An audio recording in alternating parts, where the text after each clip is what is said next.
It's all over the social media, on Indian social media, not on our social media. The debris of these jets fell into Indian occupied Kashmir, and it's all over Indian media today. ఆయన చెప్పింది దుర్గాప్రసాద్ గారు చూశారు కదా, ప్రపంచం మామూలుగా నవ్వాలి, 197 దేశాలు నవ్వాయి చూసి. ఒకటండి, నిన్న రాత్రి నుంచి జరుగుతున్న దాడులు చాలా బాగా, అంటే ఇండియన్ త్రివిధ దళాల ప్రజలకి కృతజ్ఞతలు. ఎందుకంటే చాలా వీరోచితంగా భారత పక్షాన వాళ్ళు చేస్తున్న కృషికి ధన్యవాదాలు. ముఖ్యంగా ఇవాళ అంతర్జాతీయ సమాజం ముందు భారత్ ఎప్పుడు కూడా పాకిస్తాన్ టెర్రరిస్ట్ దేశం, టెర్రరిస్టులకు సపోర్ట్ చేస్తుంది అని మనం ఏ ఎవిడెన్స్ ఇవ్వకుండానే వాళ్ళ మంత్రే స్వయంగా, ఇప్పుడు నేను సిబిఎన్ ఇంటర్వ్యూ నేను కూడా చూశాను, శాంతి ప్రసాద్ గారు చెప్పింది 100% మేమే ఇదంతా చేస్తున్నాం, వీటన్నిటికి కారణం మరి ఎందుకు వాళ్ళకి, నేను అనుకుంటా సరే అల్లాను కూడా నమ్ముతా, దేవుళ్ళని ఎట్లా నమ్ముతున్నాం అల్లాను కూడా నమ్ముతా, అల్లా అతన్ని భూని ఇప్పటికైనా పాకిస్తాన్ చేస్తున్న దుశ్చర్యలను వాళ్లతోటే చెప్పించారు ఇవాళ అంతర్జాతీయ సమాజం ముందు. ఇవాళ దేశాల్లో ఉన్నటువంటి అన్ని దేశాలు భారత్కి ఏ విధంగా సపోర్ట్ చేస్తున్నాయంటే ప్రతిదీ ఎవిడెన్స్తో సహా. మనం నిన్న చేసింది ఏంటి, ఒక 9 ఉగ్ర తండాల మీద చేసినాం. మనం చేస్తే వాళ్ళు ఏం చేశారు, ఇవాళ ఇటాలియేషన్ చేశారు. ఏ ఇటాలియేషన్? జనరల్ పబ్లిక్ని చేసుకొని చేశారు, రెచ్చగొట్టే ధోరణిలో చేశారు. ప్రపంచం అంతా చూసింది. ఇప్పుడు ప్రపంచ దేశాల్లో దౌత్యానికి భారతదేశం పక్షాన ఎన్ని ఉన్నా సరే, కొన్ని దేశాలకు కొన్ని మిగుడు పడకపోయినా సరే ఎందుకు ఉండాల్సి వచ్చిందంటే అంతర్జాతీయ సమాజంలో భారత యొక్క ప్రవర్తనను బయట చూపించింది, ఆటోమేటిక్ ఆచరణలో చూపించింది. ఇవాళ మనకు ఎవిడెన్స్ పెట్టుకోవాల్సిన అవసరం లేకుండా పోయింది. రెండో విషయం, పాకిస్తాను రాత్రి జరిగిన దానికి ఇటాలియేషన్ లేకుండా పోయింది అంటే పాకిస్తాన్ పని అయిపోయింది అని అర్థం. శాంతి ప్రసాద్ గారు చెప్పింది కరెక్ట్. 2 మిగులుతున్నాయి, పాకిస్తాన్ అండ్ పంజాబ్, మిగతా ఏవి మిగలటం లేదండి. 100% ఇది డెఫినెట్ గా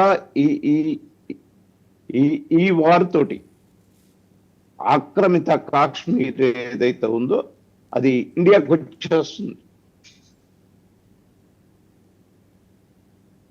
ఈరోజు భారత వైమానిక సిస్టమ్ చూస్తే ప్రపంచ దేశాల సపోర్ట్ కూడా పాకిస్తాన్కి మిగల. ఇవాళ టర్కీ కూడా వెనక్కి వెళ్ళిపోయిందండి పూర్తిగా.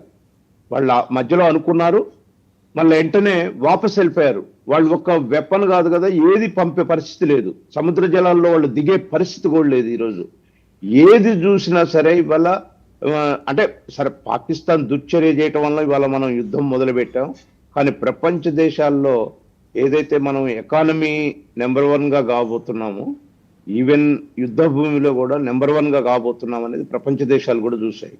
కానీ మనం అసలు రాత్రి జరిగింది చూస్తే టెక్నాలజీలో కానీ భారత్ యొక్క విన్యాసాలు చూస్తే చాలా అపూర్వం అండి, అపూర్వం. ఎందుకంటే మన దగ్గర ఉన్నటువంటి సాంకేతిక పరిజ్ఞానం ఇదంతా కూడా విపరీతంగా, అంటే మనం బయట నుంచి తెచ్చిపెట్టుకున్న దానికి మన విజ్ఞానాన్ని తోడు చేసి, కొంత సాంకేతిక పరిజ్ఞానాన్ని తోడు చేసి దాన్ని ఎట్లా టార్గెట్ ఛేదిస్తున్నాం అనేది నిజంగా కూడా, అంటే S-400 ఏదైతే ఉందో అది అనూహ్యమైనది. వాళ్ళు అంటే నేను చాలా బ్లాగ్స్ చదివాను, అవన్నీ కూడా దాని సిస్టమ్ అదంతా కూడా రూపమైంది.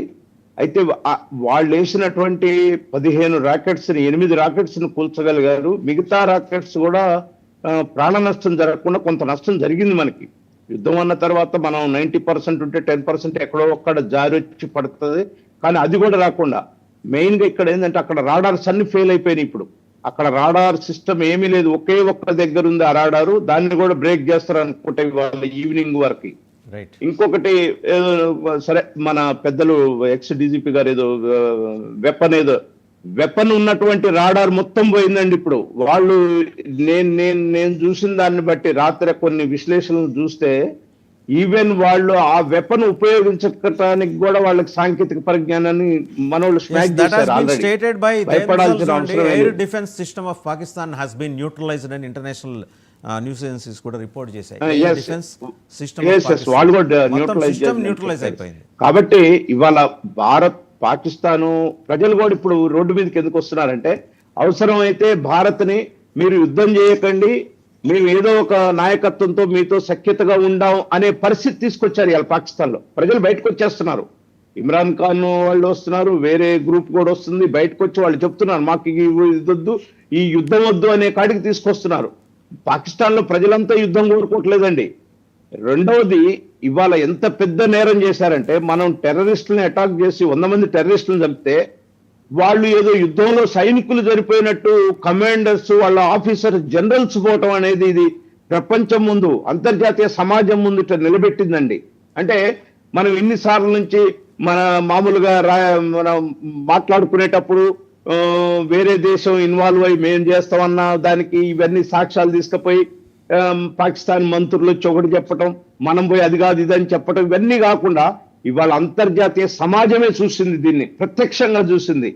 అంటే మంత్రి చెప్పటం మేము ఎందుకు టెర్రరిస్ట్ యాక్టివిటీస్ ని ఎందుకు డెవలప్ చేశామని, అన్నెసరిగా పోయినామని, అన్నెసరిగా పోయాని ఇదంతా చేశారు.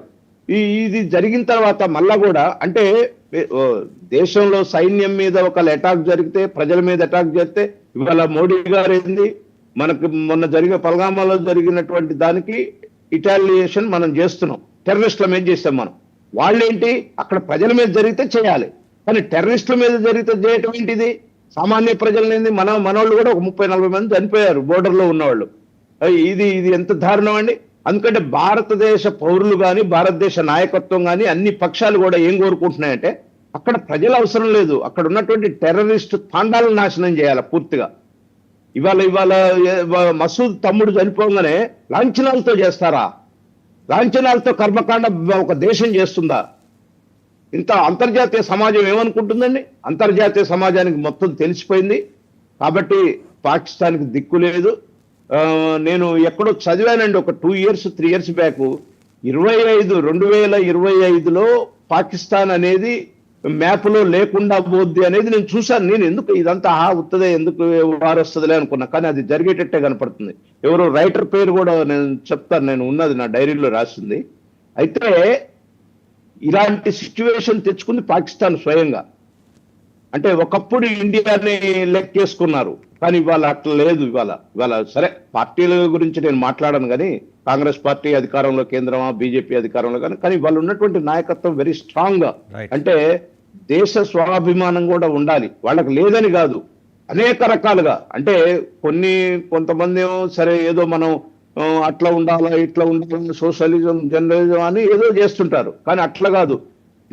దేశం కోసం, ప్రజల కోసం అనేది ఉండాలనేది అది. అందుకని ఇవాళ ఏ ఒక్క రాజకీయ పార్టీ దేశంలో ఉన్న చిన్న చితక రాజకీయ పార్టీలు అన్ని కూడా ఇవాళ మోడీ గారి వెనకాల నిలబడ్డాయి, భారత ప్రభుత్వం వెనకాల నిలబడ్డాయి. ఇది భారతదేశం యొక్క గొప్పతనం. రైట్. దుర్గాప్రసాద్ గారు, మళ్ళీ మీ దగ్గరకు వస్తా. ఒకసారి డాక్టర్ బిఎన్ రమేష్ గారు, ఫార్మర్ డీజీపీ, వారి దగ్గరికి వెళ్దాం. మధ్యలో నిన్న ఓవైసీ జయహో భారత్ జయహో మోడీ అన్నది కూడా, జై హింద్ అన్నది కూడా చూద్దాం. వారితో మాట్లాడుతూ ఓవైసీ మాట్లాడింది కూడా చూద్దాం. సార్, ది డాన్ పత్రిక పాకిస్తాన్లో అత్యంత పేరు మోసిన పత్రిక జనవరి 9, 2025 ఈ సంవత్సరం రాసింది, గ్వాదర్ పోర్ట్ ఒక వైట్ ఎలిఫెంట్ లాగా మిగిలిపోయింది, తెల్లేనుగులాగా మిగిలిపోయింది పాకిస్తాన్కి. దాదాపు $50 billion as China Pak economic corridor, China Pakistan economic corridor లో భాగంగా ఖర్చు పెట్టింది చైనా, నిర్మించింది. Instead of becoming a transshipment hub it has become a white elephant అని చెప్పేసి చెప్పింది కూడా ఎవడంటే prime minister by planning and development